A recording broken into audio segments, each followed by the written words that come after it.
ok chẳng muốn năng dương chộp xa dương ai cái đây dương trừ mơ trend chỉ muốn sân á mình dương trừ identify tha tiếp xa nắng gặp phong được trong trend uptrend rồi có downtrend rồi có sideways muốn dương ai xong ra chất tha đi tăng á để dương cùi trầu hai chị tôi tới khi ông cho chụp xa trend tràn chiêm xa sideways miền khác có cho chụp xa sideways chiên có tôi chụp lái lúa cho tình mày đấy sideways còn tại nó về xa về breakout viên này tới ngày chẳng vì thừa còn hồi tràn chẳng hay giờ tôi tới không cho chụp xa trend cho chụp xa retracement trở chiều nhé chẳng ngày nay dân đừng riêng làm pi trend chẳng thứ bốn dân thời score làm pi uptrend chỉ muốn sấn và chẳng tôi tới dân dân mơ việc cắt dân x mau việc thá 2 giờ 2 chẳng về sân chỉ uptrend dân đam lại việc ta 2 giờ mình đây tha cuộc chiêng đó chẳng 2 giờ 2 rồi còn 2 giờ lô đó chẳng về sân chỉ x với tha 2 giờ 2 x ơi với tha 2 giờ lô mình đây tha uptrend dân đam lại việc 2 đào về downtrend dân đam lại việc tha lower đó lower 2 nâng lower low mình đây tha cặp cô nó cứ lower 2 tiếp nó cứ lower low và nhập downtrend chẳng là lấy dân từ mơ trend mùi ok chẳng nếu cứ chia tiếp xá và tiếp xa để nhom cắt tranh vì trading view máu cứ oscillate the lá time frame daily chẳng này nó kia khơi nháy thả tiếp xa này không ní miền tiền uptrend miền tiền downtrend và ok chẳng dân mà mơ tiếp xa uptrend ta là bên á đại uptrend vì chập cài lại ấy đôi brother panic có ban ban xua nhóm cà phê ngày tìm sân ngày này đấy để tôi đang thà ta bên á dân mơ đang thả uptrend bên á dân đang thả downtrend á chập đầu chẳng ngày nay dân mà score làm pi uptrend ta về chập đầu là bên nào uptrend về chập đầu là bên downtrend lên tới kia rồi cái này thà lên downtrend ba mình chọc đó chẳng ô tô thà này cứ tiếp xa downtrend mà nè cứ Pokemon này cứ đừng nào downtrend chẳng bên đây tha tiếp xá và downtrend cứ bên đây tha về down là biệt thà lower low lower high lower low lower high lower low lower high vẫn là khỏi máu tiết về miền lower low tiết đấy và vì lower low rồi biết tới dây kế 2 giờ low 2 giờ low và 2 giờ low này cứ miền đây tha cùng pool để bát để tiếp chiêng và để cua chiêng người ta bát để cua chiêng bát chả chẳng này cứ bát hello bóng bát lưu nhau chụp bài ấy hello bà lưu ấy ok chẳng mơm đầu tiên đó ok nếu cứ chia downtrend chẳng downtrend cứ lower low lower high lower low lower high vẫn là khỏi máu tiết lower low lower high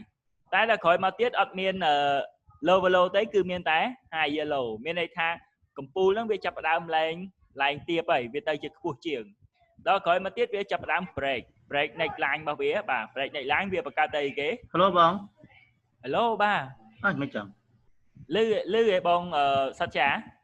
lư nhau mấy hello bông sát chả lư mình đi đánh chống bông đánh lừa đại anh mau bị internet nhưng mình đánh bài đánh soi phải lấy nè tôi nghe lừa nhau chụp hả nè tôi nghe lừa nhau chụp hả xâm ra nhóm lưới cho ba ta xâm ra nhóm lưới ok và hai chia mau bị internet đấy bông sạch cha bông ok bông lưới ok good năng ngày ta lấy dân to thì dịch đó ok lấy này và lấy dân mơ tiếp xa đấy cứ mình tha downtrend về chập down cùng bệnh chóp np đây về lấy miền bát mây tiệp miền tham lấy miền bát để tiếp tiệt hơi về chập down đấy 2 giờ low miền tha cầm pu bát đại cua trứng bát chặt chứ như tha 2 giờ low tập máu về break lower high về bằng ca tây về kế 2 giờ 2 ba số đây không này bật internet tham mà bật tôi sắp đó anh mau về internet bon từ đằng bon ok một con cọt đấy chào bà như thế là cả được ấy bon ở đây chăm mơ video to sân cậu an đấy bon nhóm sông hút bon sân đó ok bong lưới bong lưới bon lưới ok bon sạch xa mà chơi bon ok lấy nhưng mà ăn một cọt vĩnh ok ta chẳng nhầm nét ngọc hết sông mơ bằng tích lại ní miền này tha np là downtrend về 30 chấp miền này tha về lại miền low rồi phía chập đam và cá tề kế 2 giờ low dương mơ high low lại ní nè okay, cắt bóng môi bằng lại nó bóng compare tôi lại nè bạn đang là nó high low ba ní bây giờ tiện tường chỉ môi nâng tân ba dương compare chỉ môi nâng low chả miền hai dương compare chỉ môi nâng low chả nè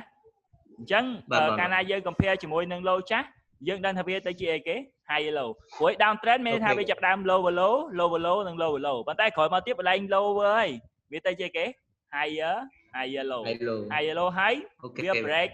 via break nè break lower high và cả tới cái higher high chẳng Canada person chỉ tiếp sao về break lower high chẳng mình đây thay dương rong trăm retracement cho mau roll lower high và cả tới cái higher low dương thưa ca rong trăm tình nơi lại này bây giờ via break phím dương ai tình ba này rồi ra đây giờ toàn với p khác việc break phím với anh bộ trong mình chẳng dương rong trăm ở việc break hay về cả tới chia higher high tầm mai về retracement cho mau và cả cái higher low hay bạn dương tình là higher low này chẳng uptrend về start là p là việc break bao bậc cát higher high mình thay vì chập đam bậc cát higher này cứ mình thay uptrend chập đam start rồi dân luôn chạm tay retracement mà bậc cát higher low không cả tình là được trong uptrend thấy hết đấy mình dân là downtrend mình chop là p là vì lên bậc cát low hay vì chiếm cát higher low nâng higher cái này bậc cát pin này mình thay uptrend chập đam bậc cát rồi nè miền hai chập đam vì đi tới cứ về lại miền thì rồi chẳng giống rong chạm tay retracement cho máu dưới thưa cả tỉnh đánh chân anh mơ cái lại ní chuyện neckline mà về neckline ní mình đây thay chia vì muốn với chia resistance khỏi máu về break về tới chia support chẳng dân anh rong chạm tinh là cái lại ní bàn nè tên là cái lại ní dân anh tinh bàn thời nè chẳng anh đang thấy cứ chia ở cả nâng cá tinh uptrend lại tới lợi ok ở đây dân mơ u tô chạy slide mình nè u tô là không real market ở đây dân mơ ta uptrend về start nông rụp riêng bạn mình ní cứ chia rụp u tô và rụp u tô ok dân mơ thà ní cứ downtrend nè lower high ấy và cả tới chia lower high vẫn là khỏi mà tiếp về lanh thẹn màu và cả low về cái cái higher low nó bây giờ về các hay lố việc ban break lại một lớn và các tay về cái nhú high hết đấy ban về high để sao vậy buổi chiều này chẳng về các tay chế high tao nói dân rong trăm ở về retracement cho máu và về lệ retracement cho máu rồi neckline như vĩnh dân anh rồi các tay như bây giờ về retracement chứ retracement về các tay cái high mấy lệ mau retrace high lố ban các tay cái high chẳng không ca uptrend ở PV start cứ bạn này ảnh bên đây thà về lấy bậc cao tới chia lower low hay về ban chia bậc cao high low từ bộ phật và tập máu break lower high tới bậc cao chia kế higher anh ấy cứ lệ riêng tí mùi nè nạ ca tí mùi về cạn lại anh ấy nạ ca tí pi về cạn lại chẳng lệnh bay đấy cứ lại như mình sử môi xua bong bóng plek bạn ở cả này nó ta lại hai lô nó ta cái bị ai lẹ mà một tông tia đọt bóng cả này xế về ai nè chúng cá về ai hai lô lại này thấy về ai lẹ chứ còn miền đại nè về ai đang con chiếu bạn định con tài hai đứa bạn dựng đang thay uptrend start luôn ra rồi các hai complete lại nè step TP này lại nè sừng căn như kỳ bởi vì break anh ấy cứ dân ở vô ban tề đó chẳng to về break anh ấy bạn dân confirm thay uptrend start chẳng khả năng uptrend start dân đang thằng VPV phải chót viên đang bộ lẹ màu retracement muốn là viên lại từ tiền chẳng viên là viên retrace máu cứ là ca tị bay nó hay chuyện là cao sừng khăn họ dân trong trăm tình chẳng như anh tên đây là ca tị bay và hay viên màu cả hai dân rồi trăm retracement bản tình tiền nè lấy dân số tha ở do viên tới tiền vì ai tới tiền và tái vô mơ mình nè khỏi máu viên plug đồ bạn này ok chẳng là lấy snap uptrend nè here vô hay này rồi ở đây bằng đây ngon là hướng dương năm mà biết đô vì lô quen từ thì hai này Việt Nam bị bệnh bông Việt Nam bị bệnh đại dương trong đăng thay cả lại là việc plug đô kia nó nhưng Việt Nam bị lại nam ok giờ Việt Nam dựng battle swing bông battle swing nhỉ lấy quăng khơi nhé khơi về lang cho ấy cái lẹ đây chưa đà ấy chẳng cái này dân battle swing nó cứ dân ai thở pi thì môi dân cụ đẩy thuần ấy battle swing như môi thì pi dân ai thở indicator chừng nuôi âm đi for giống như thở dịch dẹt zigzag ហ្នឹងក៏អាចជួយយើងបានដែរណាអញ្ចឹងឥឡូវយើងមើលដំបូងឡើយគឺ down trend មែនទេធ្លាក់មក lower low ហើយបន្តមកបង្កើត retrace ឡើងទៅបង្កើត lower high បន្តមកទៀតធ្លាក់មកម្ដងទៀតបង្កើត lower low ហើយបាន retrace ឡើងទៅបង្កើត lower high ប៉ុន្តែនៅពេលក្រោយមកទៀតធ្លាក់ម្ដងទៀតវាអត់បានបង្កើត lower low ទេព្រោះហេតុអីវាអត់ទៀបជាងនេះតើទៀបជាងនេះបានគេហៅ low low តើវាធ្លាក់ផុតអញ្ចេះបានបង្កើត lower low ណាបាន high low low ប៉ុន្តែចៃដន្យអីវាអត់ទៀបជាងទេវាធ្លាក់មកបានត្រឹមតែមានថាវាខ្ពស់ជាងវាបកឡើងទៅលើវិញអញ្ចឹងកន្លែងនេះយើងហៅថា higher low ដោយសារហេតុអីវាខ្ពស់ជាងនេះបន្តមកទៀតវាបាន break បាទ break នេះ break អាចំណុចនេះ break ចំណុចសំខាន់មួយនេះគឺ lower high វាបានបង្កើតទៅជាកំពូលថ្មីមួយគេហៅយើងហៅថា higher high នៅពេលដែលវាបង្កើត higher high ហើយវាដឹងតែ retracement ហើយវាមករក next line វាវិញណាមករក next line វាវិញអញ្ចឹងអាកន្លែងនេះគឺចំណុចសំខាន់មួយទៀតគឺចំណុចទី3នេះឯងដែលយើងអាចចូលផ្សារបានណាព្រោះចំណុចទី1វាទៅចាប់ដើមយើងអត់ដឹងថាវា up trend ហើយឬនៅទេតទៅមកដល់ចំណុចទី2បានយើងទៅដឹងច្បាស់ថា up trend ទៅបាន start ហេតុអីដែលសារយើងដឹងថាវា break structure ហើយនេះយើងហៅថា structure មក swing ហ្នឹងគេហៅថា structure វានឹងឯងអញ្ចឹងកាលណាវា break structure វាហើយវានឹង form ព្យាយាមបង្កើតទៅជា up trend ហើយអញ្ចឹងយើងរងចាំតែវាធ្លាក់មក retracement យើងអាចទិញបានហើយយកretracement ចំណុចណាខ្លះយើងអាចទិញបានទី1យើងមើលទៅលើ next line នេះណា next line high low នេះសំទោសlower high នេះបាទ lower high នេះគឺជាចំណុចដែលយើងរងចាំទិញទី2យើងប្រើ Fibonacci ក្នុងការគូសរក retracement 38 50និង61ណាអញ្ចឹងតិចទៀតខ្ញុំនៅបង្ហាញអូខេអញ្ចឹងនៅពេលចំណុចទី3យើងចូលយើងដឹងហើយថាផ្សារវាជាយើងបង្កើត up trend អញ្ចឹងយើងអាចចូលផ្សារនៅចំណុច high low នេះតើមកបើវាបង្កើតទៅជា high ថ្មីទៀតយើងរងចាំវា retracement មកទៀតយើងធ្វើការទិញឡើងម្ដងទៀតណារងចាំទៀតអូខេអញ្ចឹងនេះគឺជារបៀបនៃ up trend វា start អូខេអញ្ចឹងយល់ណាអូខេខ្ញុំលឿនពេកទេអីបងអីបាទអញ្ចឹងបាក់ចាប់យកបាទអ្នកណាដែរបាក់ចាប់យកក៏បាក់តាមតនទៅភាសាវាអញ្ចឹងអូខេឥឡូវម្ដងទៀតbrother ចិនដាមែនទេបាទនៅអត់តាន់ទៀតដែរនៅអត់តាន់អា up trend start ទៅពេលណាអូខេឥឡូវខ្ញុំសូមគូសបញ្យល់ម្ដងទៀតព្រោះចង់ឲ្យអ្នកទាំងអស់គ្នាតាន់ព្រោះចំណុចនេះចំណុចសំខាន់ណានៅពេលណាយើងដឹងថាទីផ្សារវាផ្លាស់ប្ដូរយើងងាយស្រួលក្នុងការ follow ទៅតាមទិសដៅទីផ្សារអូខេអញ្ចឹងឥឡូវខ្ញុំសូមបញ្យល់ម្ដងទៀតឥឡូវយើងនិយាយអំពីពេលណាដែល up trend start អញ្ចឹងចំណុចទី1គឺ down trend អូខេអញ្ចឹងនេះគឺជាផ្សារ down trend មានន័យថាវាចាប់ដើមធ្លាក់មកអញ្ចឹង down trend នៅពេលធ្លាក់មកចំណុចទៀតនេះយើងហៅថា lower low ចំណុចខ្ពស់នេះយើងហៅថា high high បន្តមកបាទសំទោស lower high ណាបាទបន្តមកទៀតវាព្យាយាមមកបង្កើតបាតថ្មីមួយទៀតយើងហៅថា lower low ព្រោះដោយសារវាទៀបជាងកម្ពស់បាតមួយនេះយើងហៅថា lower low ក្រោយមកទៀតវាបានទៅ retracement បង្កើតទៅជា lower high ម្ដងទៀតបាទ lower high ម្ដងទៀតនៅពេលហ្នឹងហើយយើងបើសិនយើងពេលដែលយើង trade down trend យើងច្បាស់ណាស់ប្រកាសជាយើងរងចាំ sell អញ្ចឹងយើងបាន sell មកប៉ុន្តែចៃដន្យអីវាអត់បាន break lower low ទេណា break lower low តែវាចោលត្រឹមហ្នឹងហើយវាបានចោលត្រឹមហ្នឹងវាបង្កើតបាតហើយវាចាប់ដើម break ឡើងមានថា break lower high ទៅបង្កើតជាកម្ពូលថ្មីមួយយើងហៅថា higher high បាទ higher high អញ្ចឹងនៅពេលដែលវា break ទៅបង្កើត higher high ហ្នឹងហើយបានយើងដឹងថា up trend បានចាប់ដើមហើយព្រោះចាប់ដើមដោយសារហេតុបានយើងដឹងថាចាប់ដើមដោយសារវា break structure នេះហើយណា break structure យើងគឺ lower high សំខាន់ជាងគេគឺ resistance បើយើងនិយាយស្រួលស្ដាប់ support resistance ថាអាហ្នឹងគឺ resistance អញ្ចឹងកាលណាវា break resistance វានឹងព្យាយាមបង្កើតទៅជាកម្ពូលថ្មីមួយទៀតអញ្ចឹងកាលណាវាបានបង្កើតកម្ពូលថ្មីមួយទៀតយើងភ្លាមយើងមិនអាចទិញភ្លាមបានទេនៅពេលវា break ភ្លាមអញ្ចឹងរងចាំវា complete high វាធ្លាក់បកមក retracement យើងអាចធ្វើការរងចាំទិញនៅ Fibonacci level ឬក៏ structure level ដែលយើងមានស្រាប់នេះណាអញ្ចឹងនៅពេលដែលវាបង្កើតទៅជា high វាធ្លាក់មកបង្កើតទៅជា high low ថ្មីមួយដើម្បីបន្តឡើងទៅបង្កើត new high បាទអ ចឹងដល់ពេលដែលបង្កើត high ទី2ហើយវាអាចនឹងធ្លាក់មក retracement បន្តទៀតមកបង្កើត high low មុនបន្តឡើងទៅបង្កើត high ម្ដងទៀតណាអញ្ចឹងរហូតតតែវាឡើងបង្កើត high ថ្មីទៀតវាព្យាយាម break ចុះមកអីគេ break ចុះមកក្រោម break high low មកបង្កើតអីគេ lower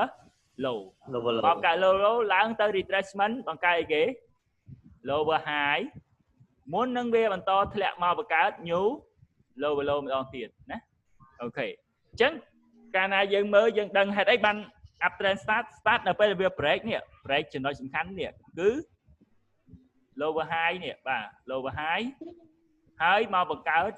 higher high អញ្ចឹងនៅពេលហ្នឹងយើងរងចាំទិញនៅ higher low គឺចំណុច retracement របស់ uptrend ណា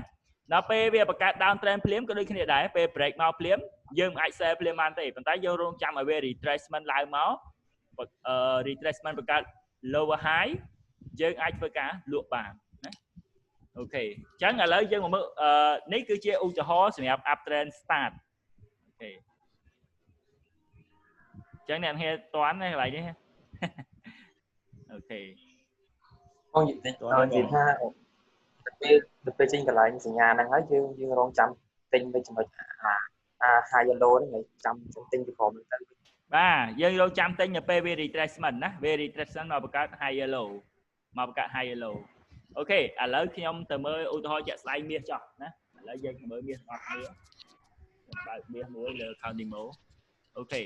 ឡូវខ្ញុំ share មកអូខេឥឡូវឃើញ platform ខ្ញុំហ៎ឃើញ platform មាសខ្ញុំហ៎អ្នកទាំងអស់គ្នាឃើញហ៎ឃើញអូខេឥឡូវយើងឃើញហើយនេះមាសអញ្ចឹងឥឡូវយើងមកមើលទីផ្សារមាសបន្តិចមើលទីផ្សារមាសបន្តិចណាអញ្ចឹងមាសដំបូងឡើយវា uptrend មែនទេយើងឃើញហើយវា uptrend ប៉ុន្តែក្រោយមកទៀតវាអត់បង្កើតទៅជា high ទេបាទវាអត់បានបង្កើត high ព្រោះវាទៀបជាងកំពូលចាស់អញ្ចឹងវាបាន break មកក្រោមបង្កើតទៅគេ lower low នៅកន្លែងនេះណា lower low អូខេ lower low អញ្ចឹងដល់ពេល lower low យើងដឹងហើយកន្លែងនេះគឺអីគេ hotline high low ណា high low អញ្ចឹងកន្លែងនេះគឺជាអីគេចំណុចneckline របស់វាណា neckline របស់វាអញ្ចឹងនៅពេលហ្នឹងនៅពេលដែលវា break យើងដឹងថាវាបង្កើត down trend ហើយអញ្ចឹងយើងរងចាំស្អែកឡើង retracement ឡើងទៅលើយើងអាចរកឱកាស sell នៅអីគេ lower high អញ្ចឹងយើងអាចប្រើប្រាស់យើងមាន2ក្បួនទី1យើងអាច trade នៅ support resistance នេះទី2យើងប្រើ Fibonacci យើងក្នុងការគូសណាគូសរ retracement ក្នុងការលក់អញ្ចឹងយើងដឹងហើយចំណុចលក់យើងគឺ38 50និង61អញ្ចឹងយើងរងចាំលក់នៅ0 3ហ្នឹងគេហៅថា golden zone ណាចាំខ្ញុំបង្ហាញបន្ទាប់ពីនេះអញ្ចឹងនៅពេលនេះពេលមានឡើងទៅ retracement យើងអាច sell បានហើយអញ្ចឹងវាមកបង្កើតអីគេមកបង្កើត lower low ថ្មីទៀតបាទសុំបន្ទោសដោយសាររបប free អូខេអញ្ចឹងវាបង្កើត lower low អញ្ចឹងដល់ក្រោយមកទៀតវាអត់មានបង្កើតឡើងទៅ retracement lower high ដែរប៉ុន្តែអត់បានទេជោគជ័យវាមកបង្កើតអីគេឡើងទៅជា lower high ហើយលើកនេះដោយសារវាអីវា break lower high វា break structure នេះអញ្ចឹងឥឡូវមានកំពុងតែ forming ទៅជា uptrend ម្ដងទៀតអញ្ចឹងយើងមើលថាតើវាពេលដែល uptrend នេះវាមាន retrace នៅ retrace តិចតួចអញ្ចឹងយើងចាវា retrace ធ្លាក់មកម្ដងទៀតយើងធ្វើការទិញឡើងទៅវិញណាអូខេអានេះគឺជាគំរូឧទាហរណ៍លើមាសអញ្ចឹងជួនកាលវាអត់បានបង្កើត lower high ដូចក្នុងឧទាហរណ៍យើងមិញទេប៉ុន្តែវាបាន break នេះ lower high នេះហើយអញ្ចឹងវាមកបង្កើតអីគេ higher high ព្រោះដោយសារវា break structure យើងគឺ lower high អញ្ចឹងមានន័យថាមាសចាប់ផ្ដើម forming uptrend ប៉ុន្តែយើងមើលថាតើវាបាន retrace នៅអញ្ចឹងវា retrace ព្រឹកមិញនេះតិចតួចពេកអញ្ចឹងយើងចាវា retrace មកបន្តិចយើងអាចធ្វើការទិញឡើងទៅលើបានហើយអញ្ចឹងរបៀបនៃការរងចាំទិញយើងមាន2វិធីទី1យើងទិញនៅ Fibonacci ណា Fibonacci ឬក៏ support resistance បើ uptrend យើងទិញនៅពេលណាយើងទិញនៅពេលដែលផ្សារធ្លាក់ដល់ support ណាអញ្ចឹងយើងមើល golden zone យើងគឺមាន38 50 61អញ្ចឹងនៅពេលដែលផ្សារធ្លាក់ចុះមកយើងអាចរងចាំទិញបានហើយណាអូខេអញ្ចឹងវាបែបនេះឯងណា នេះគឺរបៀបក្នុងការវិភាគផ្សារសម្រាប់អ្នកទាំងអស់គ្នាអូខេបាទអ្នកណាមានសំណួរដែរមិញឃើញចង់សួរបាទ retreatment វាវគ្គក្រោយនេះមិនក៏វាធ្លាក់វែងផុតទៅអា support line អាទី1នោះវិញបងឥឡូវយើងគូសយកតាមទី1មិនក៏បងគូសនេះចុះអានេះកដាលនេះបងអាមកខាងឆ្វេងដៃនេះទៀតបងនេះមែនខាងនេះបងខាងឆ្វេងទៀតនេះមកនៅបាត់កន្លែងហ្នឹងបងអូខេហ្នឹងគេ support line មួយបងបាទ support line មួយប៉ុន្តែចង់និយាយថាបើយើងទី1យើងអាចរងចាំទិញនៅកន្លែងហ្នឹងក៏បានដែរណាប៉ុន្តែទី2យើងអាចមើល38.56បើយើងមើលទៅលើ Fibonacci វាសមាត្រជាមួយនឹងនេះ next line បន្ទាប់នេះគឺlower សំទោស lower high ណាអញ្ចឹងនៅកន្លែងនេះយើងអាចចែក scenario មាសយើងអាចរងចាំទិញនៅពេលដែល uptrend អញ្ចឹងបើសិនជាក្នុងករណីយើងថាយើងគេហៅថា aggressive យើងអាចទិញនៅ next line support មួយនេះប៉ុន្តែបើយើង conservative ខ្ញុំគិតថាយើងរងចាំឲ្យធ្លាក់មកដល់ next line មួយនេះអញ្ចឹងអាហ្នឹងហានិភ័យគឺយើងជាអ្នកសម្រេចខ្លួនឯងព្រោះទីផ្សារវាថាអាចនឹងធ្លាក់ដូចកន្លែង Prader ឯងអាចនឹងឡើងទៅឬក៏ Prader ចូលមុនអាចនឹងមានការ hold តិចតួចខ្លាចលោកយើងទប់អារម្មណ៍អត់ជាប់យើងកាត់អញ្ចឹងបើសិនជាយើងអាចជាយើងជា fake conservative យើងអាចរងចាំឲ្យធ្លាក់មកដល់38.56នេះគឺវាហិតតែល្អមានថា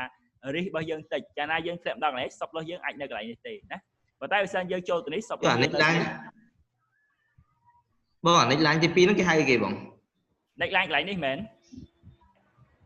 បងគូទី3កន្លែងហ្នឹងបាទកន្លែងហ្នឹងយើងអាច break structure កន្លែងហ្នឹងយើងហៅថា lower high របស់ down trend ណាបាទ lower high របស់ down trend កន្លែងនេះណាបាទអញ្ចឹងឥឡូវវាអត់បង្កើតទៅគេ lower low មានមែនប៉ុន្តែ lower high ឡើងមានហើយ break lower high ទៅបង្កើត new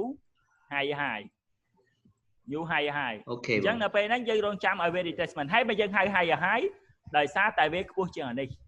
ណាអញ្ចឹងបើយើងគូសទៅវាខ្ពស់ជាងគ្នាអញ្ចឹងកន្លែងយើងហៅថា high ចឹងយើងអត់ compare តែ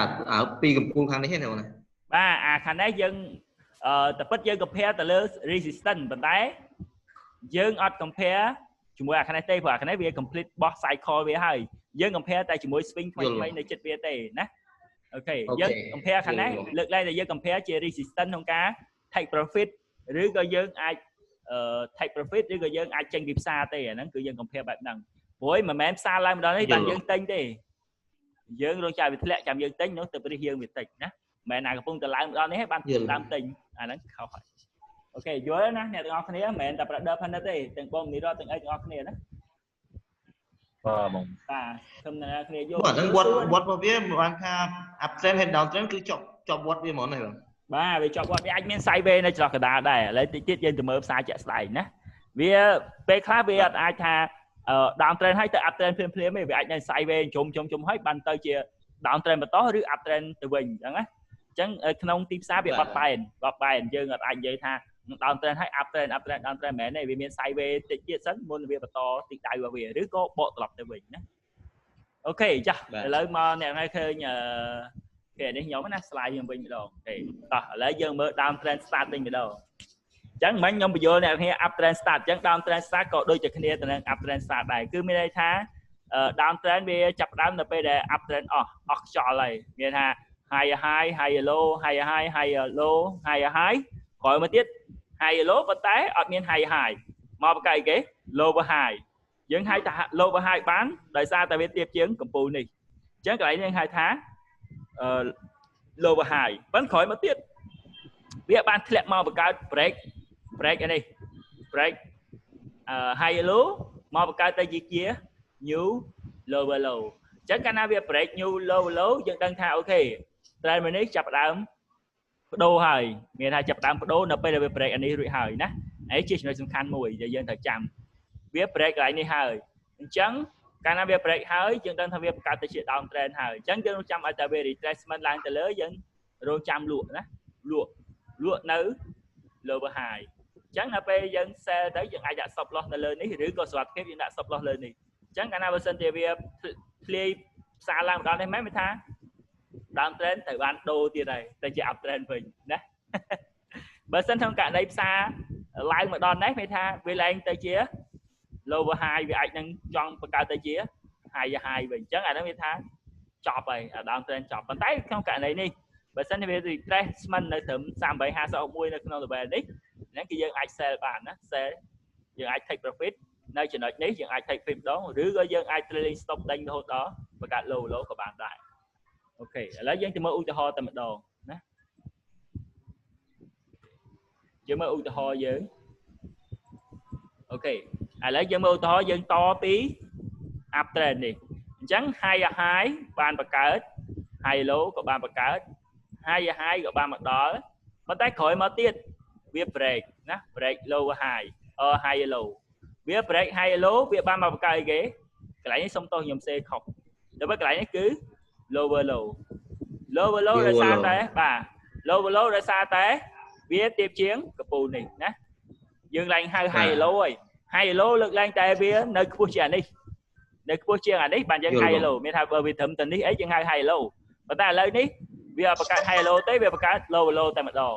អញ្ចឹងកាលណាវាបង្កើត lower low តែម្ដងយើងរងចាំលក់ retracement យើងលក់ណាឡើងមក retrace បាន 38 50 61អីយើងធ្វើការ sell បាទយើងធ្វើការ sell អញ្ចឹងកាលណាយើង sell យើងអាច take profit បានឆ្ងាយណាឡើងមក retrace ចុះទៀតអញ្ចឹងដល់ពេលក្រោយមកទៀតនេះឥឡូវយើងមើលផ្សារនេះមួយតទៅមុខទៀតនេះឥឡូវ down trend នេះ lower low អី lower high ឥឡូវបើផ្សារលេង bullish ឡើងចេះនេះអាហ្នឹងមិនវិញវាបង្កើតអីគេ higher ណា higher អញ្ចឹងវាឡើងមាន lower high ទៀតហើយមានតែ high ដោយស្អីវា break កន្លែងនេះហ្នឹងបាទ break កន្លែងនេះហើយ break កន្លែងនេះ retrace តិចតួចឡើងទៅលើបាត់បាទអូខេអញ្ចឹងពេលហ្នឹង down trend ក៏ត្រូវបានបញ្ចប់និយាយទៅយើងចាំថា market structure យើង focus ទៅលើអីគេពាក្យថា market structure គឺយើង focus ទៅលើដំណាក់កាល swing មួយរបស់វាទាំងឯងអញ្ចឹងឧទាហរណ៍ down trend ដែលវា start បានលុះត្រាវា break high low មកបង្កើតទៅអីគេ lower low ណាដល់ពេល up trend ដែលវា start ទៅបានដោយសារវា break អានេះ break neckline កន្លែងនេះណាហើយដល់ពេលអានេះវា break កន្លែងនេះអញ្ចឹងបានយើងដឹងថាវា down trend start ឬក៏ up trend start ដោយសារតែចំណុចនេះណាអញ្ចឹងបានជានៅក្នុងរូប slide របស់ខ្ញុំ mention នៅកន្លែងនេះណាកន្លែង neckline ហ្នឹងសំខាន់គេគឺ break កន្លែងហ្នឹងបើវា up break ទេមានថាវាអាចចាប់ដើមទេអូខេដូចក្នុង up trend ដែរបើសិនវា up break កន្លែងហ្នឹងទេគឺវាអាចចាប់ដើមទេអញ្ចឹងតោះតែវា break lower high បានវាបង្កើតទៅជា high ហ្នឹងមិនថា up trend start បើសិនវាអត់បង្កើតទេគឺអត់ទាន់បានទេណាអូខេអញ្ចឹងបងខ្ញុំសួរបងក្នុងចំណុចបាទលោកបងបាទសួរមកបងពាក់កន្លែងបងមិញលុះត្រាតែវា break អាឡាញហ្នឹងហើយដល់វាបង្កើតបានកម្ពូលទី1ឬមួយកម្ពូលទី2ដែលយើងអាចត្រូវទិញបងបាទឥឡូវបើសិនពេលវា break នេះវា break កន្លែងនេះបើវា break ភ្លាមមានន័យថាយើងបើឃើញវា break មកបង្កើត lower low នេះហើយយើងរងចាំ retracement បែបនេះយើងលក់ណាយើងចាំឲ្យវាបកឡើងហ្នឹងគឺយើង sell បានហើយណា sell នៅ Fibonacci level យើងណា 38.50 61អញ្ចឹងយើងអាចរងចាំ sell នៅកន្លែងហ្នឹងបានហើយណាអូខេនៅពេលកន្លែងនេះក៏ដូចគ្នាដែរនៅពេលវា break lower high នេះវាមកបង្កើត high នេះគឺពេលដែលវាបកហ្នឹងហើយយើងរងចាំទិញនៅពេលគេវា retracement 138.51ហ្នឹងយើងទិញឡើងតែម្ដងណាអញ្ចឹងចំណុចសំខាន់គឺ retracement ណាហើយដូចកន្លែងនេះអញ្ចឹងបាទដូចកន្លែងនេះយើងដឹងថាផ្សារទៅមុខមិនទៀតទេប៉ុន្តែនៅពេលដែលវាបែបនេះគឺយើងរងចាំឲ្យធ្លាក់មក retracement យើងអាចរងចាំទិញនៅ 38.50 61ទៅគឺវាសុវត្ថិភាពបាទសុវត្ថិភាពជាងទីផ្សារពេលខ្លះវាអាចធ្លាក់មកដល់ 38.50 61ទេវាអាចធ្លាក់ត្រឹម 23ក៏វាអាចនឹងទៅទៀតដែរប៉ុន្តែគាត់ថាដើម្បីសុវត្ថិភាពយើងជា trader យើងត្រូវ minimize risk មានថាយើងត្រូវគិតពីហានិភ័យបាទគិតពីហានិភ័យដែលយើងអាចទទួលយកបានអញ្ចឹងយើងគួរតែរងចាំទៅមកដល់ 38.51 ទៅវាសុវត្ថិភាពហើយ stop loss របស់យើងតិចណាអូខេអញ្ចឹងប៉ុណ្ណឹងតោះនេះសម្រាប់ market structure តោះនេះអ្នកនរគ្នាតន់បងតែខ្លាចឥឡូវបងអត់តន់អូខេខ្លាចអ្នកផ្សេងអត់តន់ហ្នឹងហើយខ្ញុំបារម្ភដែរខ្លាចតែអត់តន់ជួនកាលខ្ញុំនិយាយតែឯងបាទអត់អ្នកហេអត់តន់តោះឥឡូវយើងមើលឧទាហរណ៍លើឆាតយើងតែម្ដងស្រួលជាងណាយើងឥឡូវយើងមករៀនមើលបាទ feed មួយសិន អូខេអូមានអ្នក type feed បានទៀតអូខេអូខេឥឡូវវាព្រែកកន្លែង high yellow ដូចទៅបាន cell បាយវាឡើងទៅត្រឹមចំណុច 17 20 21 22ហ្នឹងបាយទៅប្រហែលគ្រាប់វាឡើងបានដូចជាដល់ 17 30 គុតវាព្រែកទៅ line បងនិយាយមាសមែនបងបាទមានអាប់ហើយ អូខេ good ណាមានអ្នកចំណេញទៀតល្អអូខេតោះឥឡូវយើងមកមើលឧទាហរណ៍បន្តិចណានៅយើងនៅសល់ពេល5នាទីទៀតយើងចំ session ហ្នឹងមុនត session ទី2អូខេតោះឥឡូវយើងមកមើលឧទាហរណ៍កន្លែងនេះបន្តិចណាខ្ញុំដាក់ bio limit អត់ចូលទេឲ្យ refreshment អូខេឥឡូវយើងមកមើលទៅលើ currency វិញណាទៅលើ currency ណាមួយដែលយើងមើលអូខេឥឡូវយើងមើល dollar yen ទៅចុះណាឥឡូវយើងមើល dollar yen បន្តិចឥឡូវយើងមើល dollar yen យើងមើលលើ1ម៉ោងយើងមើលលើ1ម៉ោងអញ្ចឹងយើងឃើញថា dollar yen នេះពីដើមឡើយគឺ down trend ណាពីដើមឡើយគឺ down trend មានន័យថា lower high និង lower low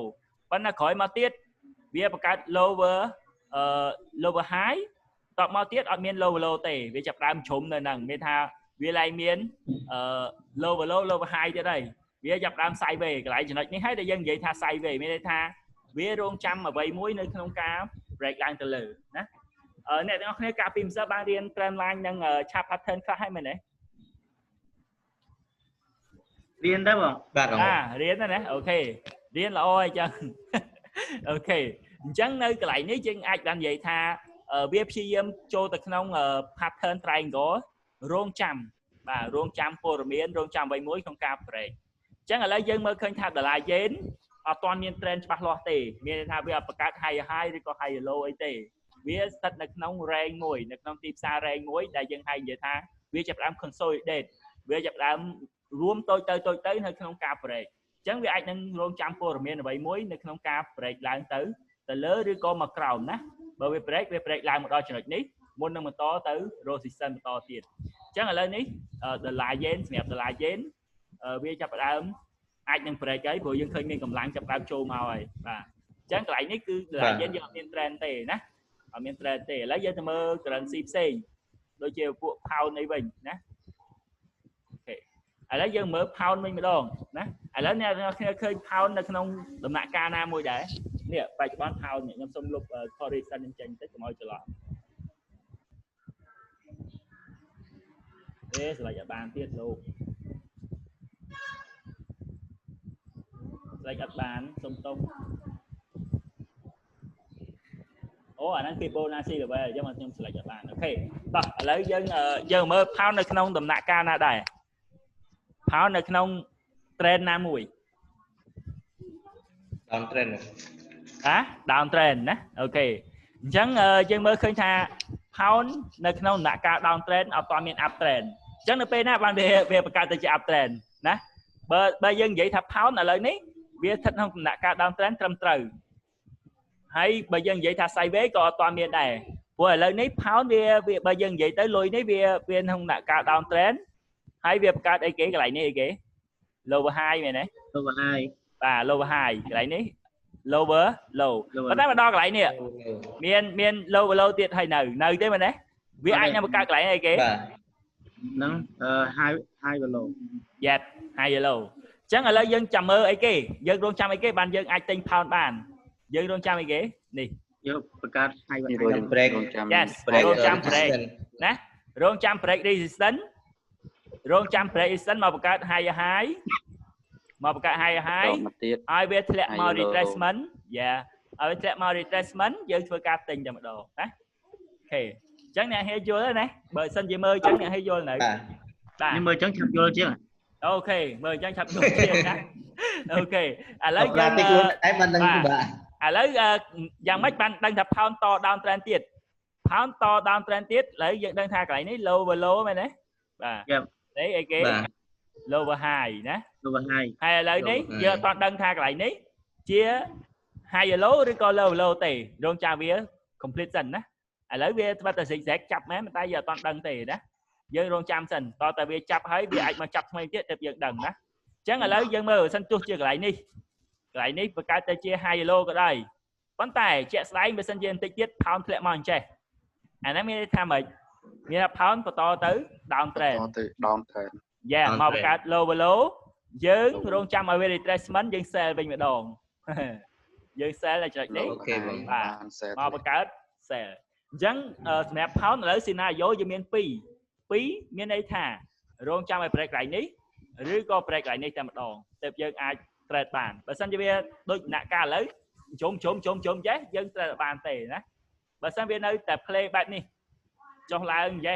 ចេះអីយើងក៏ trade បានដែរវាថាវាចាប់ផ្ដើម consolidate រងចាំអ្វីមួយក្នុងការ break ទៅលើឬក៏មកក្រោមអូខេអញ្ចឹងសម្រាប់ពីឧទាហរណ៍នេះអ្នកគ្នាយល់ណាយើងសមបានទីទៀតដាច់ session 1ចាំចូល session 2ក៏បានដែរអូខេនេះច្បាស់នៅអ្នកទាំងអស់គ្នាខ្ញុំគិតថាអ្នកទាំងចប់ពីវគ្គទៅអាចវិភាគផ្សារបានហើយអាចវិភាគផ្សារខ្លួនឯងបានថាស្អែកនឹងទៅណា break កន្លែងណាទៅដល់ណា break កន្លែងណាទៅដល់ណាណាឥឡូវចូល session 2ខ្ញុំបរៀនពី Fibonacci តែម្ដង